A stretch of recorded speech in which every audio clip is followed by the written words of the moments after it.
Good morning, everybody, and welcome to our episode today, which is episode 15 on day 15 of our lockdown in South Africa for COVID-19. I'm Karen House, and we're talking to Leanne Hunt.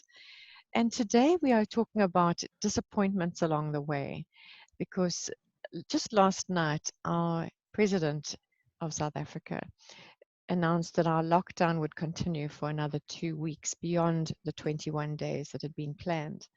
So I just felt personally, actually, I felt relieved because there was a decision, and I like a decision. I also felt that the speech was particularly good. It was compassionate, decisive, full of wisdom and humility.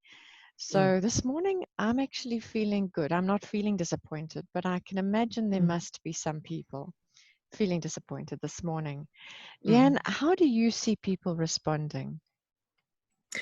Well, it's a mixed bag, I think. Many people, including radio commentators and people, have said this is a good move. But I think on the the level of the average person who's been stuck for 2 weeks already, perhaps those who are in very small flats, not able to even go out onto the street because we have very strict regulations here. Yes. Excuse me. It must have been quite devastating. I would imagine some shock and dismay and sort of a wondering, we thought we only had 1 week left. How are we going to manage now 3 weeks still to go? Mm. It's pretty disappointing, I would say, for those people. Yes, yes, I should imagine there are going to be areas of disappointment. And how do you personally feel about it, Lee? Well, like you, I feel reassured. I believe this is the right decision. It is hard, but with the bigger scheme of things, I really think that we are having to pay a pretty small price with the lockdown, particularly on the side of actually having to stay at home. With the Yeah. economic factors, that's a different story, open to debate. But I think if I look at our population, we've got what actually usually happens, our whole population, we've got a lot of children who live with their grandparents because Mm. parents are forced to go out to work. Many of the grandparents live in the rural areas. The parents live in the city, and the children stay in the rural areas with the grandparents. Or Yeah. alternatively, they're in the townships, but the parents are out to work and the grandparents are looking after the children. We've also got grandparents who look after AIDS orphans, or Yes. children who have been orphaned by AIDS, I should say, and there's a lot of those. Now, if this virus were to impact those elderly people and we were to see a lot of deaths in that category, it would be devastating for our country with a whole Mm. lot of children and unable to be Yes. cared for. And I suppose for the state, a bigger problem. So I just think 5 or so weeks of lockdown, and even if it extends beyond that, I think, this is a matter of weeks compared to children's Mm. lives. And yeah. Absolutely, I agree.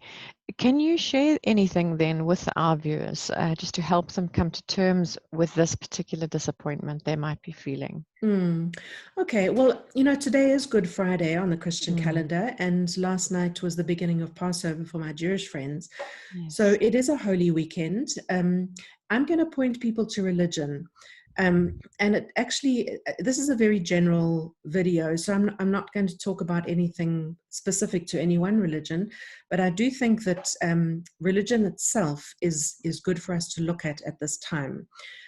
So it doesn't matter what faith background you come from, these points will be relevant.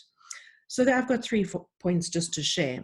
The first one is that at the basic level, religion is an accumulation of stories going back thousands of years. It doesn't matter what religion we're talking about, even the very uh, sort of, what would you call them?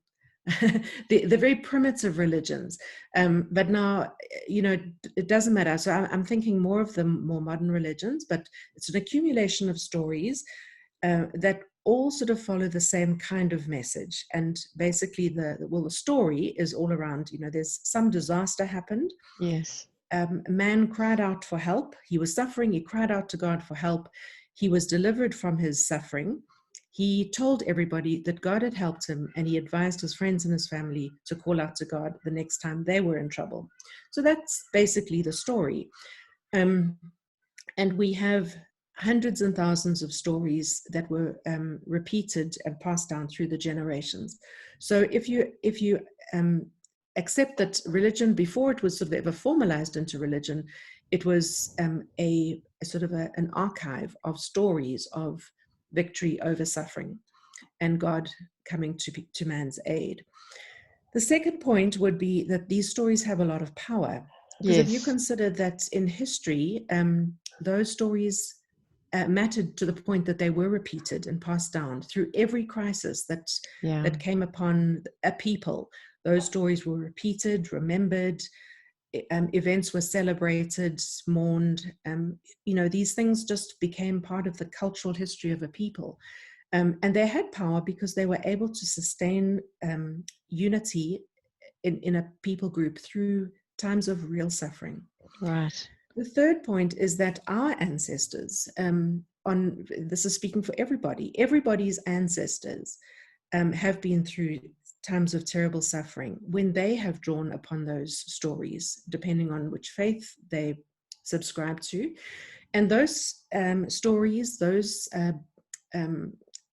faith, the belief that God will come to their rescue has Mhm. sustained them through all sorts of crises. And if we think of things like plagues and wars Yes. and natural disasters, and those stories where you've got women standing on the shore waiting for their fishermen to come back, and they've Yes. been gone on a long Mm. voyage. Will they ever come? There's no certainty. And it's those sort of times when you just don't know. It's uncertain. You expect them to come and then they don't come, and then Mm. these disappointments come along the way. Our ancestors have been through times when they've called upon this faith, these stories, to sustain them. And the one thing that we need to remember is that we are no better than our ancestors. Uh, and the fact is that we are here because our ancestors survived those times of trial. If they died, we wouldn't be Absolutely. here. Our genes wouldn't have been passed down. So something that sustained our ancestors is worth holding on to today. Mm. It's worth us holding on to those same comforting stories, those that the hope that they bring us, and the perseverance that they enable us, to just to endure what we're going through. So just to remember, it doesn't matter who you are and what you think of religion, just remember those stories have had incredible power through the generations, and they can have power for us today.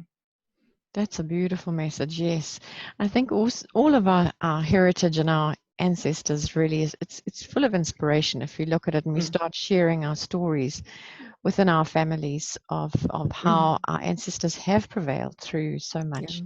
So thank you for that inspiration. I Mm, really sure. appreciate that today, Leanne. And so we'll be concluding today's episode, and then tomorrow is Saturday, and we'll be joining you again. Have a lovely day, everybody, and Absolutely. thanks for viewing. Good. Bye bye. Bye bye.